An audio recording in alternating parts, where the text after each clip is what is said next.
नमस्कार दोस्तों। तो बात करेंगे जो क्लास 9 का हमारा चैप्टर शुरू है उसमें reaction of basis with oxides of metal. तो ये है जो रिएक्शन ऑफ एसिड बेसिस में एक टॉपिक है, reaction of basis with oxides of metal. देखिए हमने न्यूट्रलाइजेशन रिएक्शन सीखी है जिसमें एसिड जब बेस के साथ रिएक्ट होता है तो प्रोडक्ट क्या मिलता है, सॉल्ट प्लस वाटर। यानी एसिड जब बेस के साथ रिएक्ट होगा तो हमें सॉल्ट प्लस वाटर मिलेगा, ये हमें पता है। अब देखिए ये ऑक्साइड्स ऑफ नॉन मेटल यानी क्या होता है, ऑक्साइड्स यानी क्या होता है, ऑक्साइड्स यानी होता है कि अगर ऑक्सीजन के साथ दूसरा कोई एलिमेंट अगर कंबाइन है तो उसको हम ऑक्साइड बोलते हैं। हमने पिछले लेक्चर में देखा है ऑक्साइड्स ऑफ मेटल, यानी अगर किसी मेटल के साथ ऑक्सीजन कंबाइन है तो हम उसको मेटल ऑक्साइड बोलते हैं, जैसे कैल्शियम हो गया, मैग्नीशियम हो गया। अब यहां पे है oxides of non metal. Non metal क्या है देखिए, अब जैसे guys oxides of non metal यानी ऑक्साइड जो है वो अगर कार्बन के साथ कंबाइन हो गया तो यहाँ पे CO2 फॉर्म होता है, कार्बन डाइऑक्साइड है, सल्फर डाइऑक्साइड है, सल्फर ट्राइऑक्साइड है। तो ये क्या है, नॉन मेटल है। अब ये कंबाइन है ऑक्सीजन के साथ और इसीलिए हम इसको metal oxides of non metal बोलते हैं। अब ऑक्साइड्स ऑफ नॉन मेटल जो होते हैं वो नेचर में एसिडिक होते हैं, ठीक है।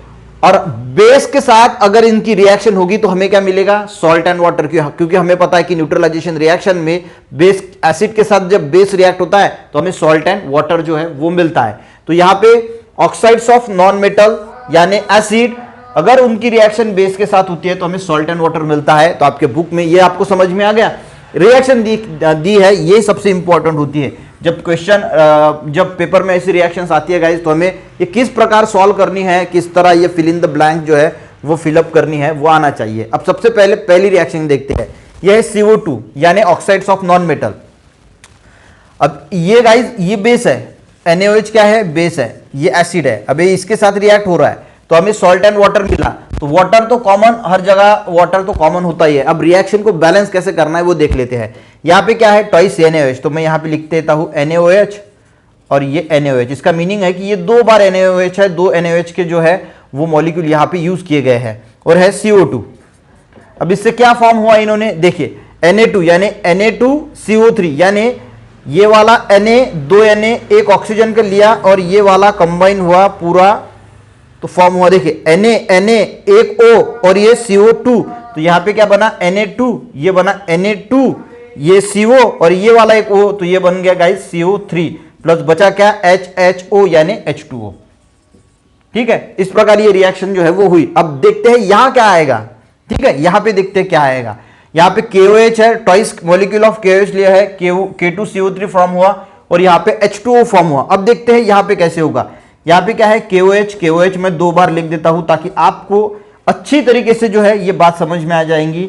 और यहां पे क्या फॉर्म हुआ, मैं ऐसे लिखता हूं KKCOOO यानी ये K2CO3 बन गया और यहां पे हमारा लास्ट में HHO बन गया, ताकि आपको अच्छी तरीके से समझ में आएगा।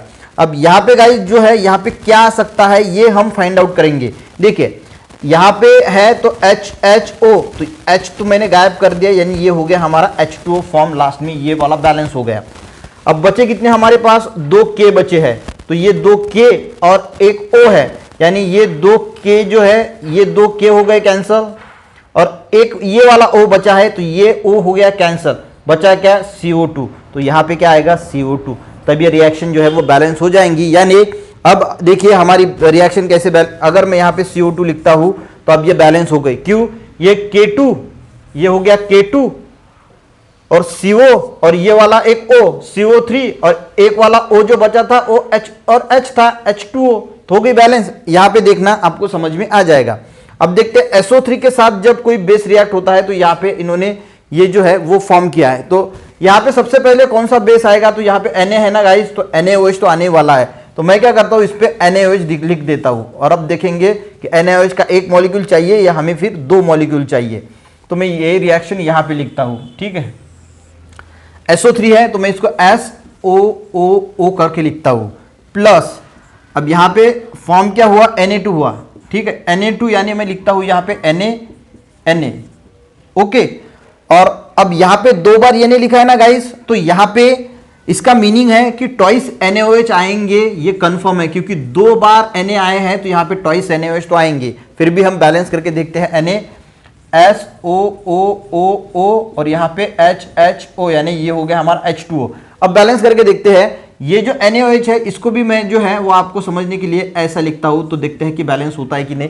तो देखिए यहाँ पे Na2 आया तो आपको समझना चाहिए कि यहाँ भी 2 NaOH के मॉलिक्यूल जो है वो आएंगे, ये हमें इससे ही पता चलता है। अब ये बैलेंस करके देखेंगे, यहाँ पे क्या है Na तो ये 2 Na जो है वो कैंसिल हो गए, S जो है एक था वो कैंसिल हो गया, यहाँ पे 4 O है तो ये तीनों और इसमें का एक O ये कैंसिल हो गया और बचा H2O, तो ये हो गया H2। तो इस तरह का इस रिएक्शन आप थोड़ी प्रैक्टिस अगर करोगे तो प्रैक्टिस के साथ जो है ये आपको धीरे धीरे आना शुरू हो जाएगा, ये ऐसे बार बार लिखना भी नहीं पड़ेगा। तो SO3 और यहाँ पे आएगा ट्वाइस NaOH तो Na2SO4 प्लस H2O जो है वो बन के तैयार हो जाएगा।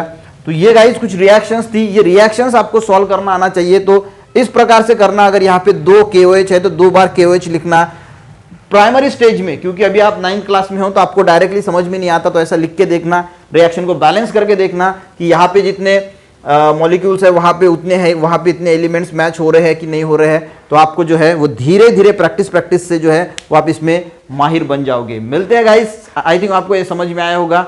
मिलते हैं हमारा जो नेक्स्ट टॉपिक होगा उसके साथ, तब तक के लिए गाइस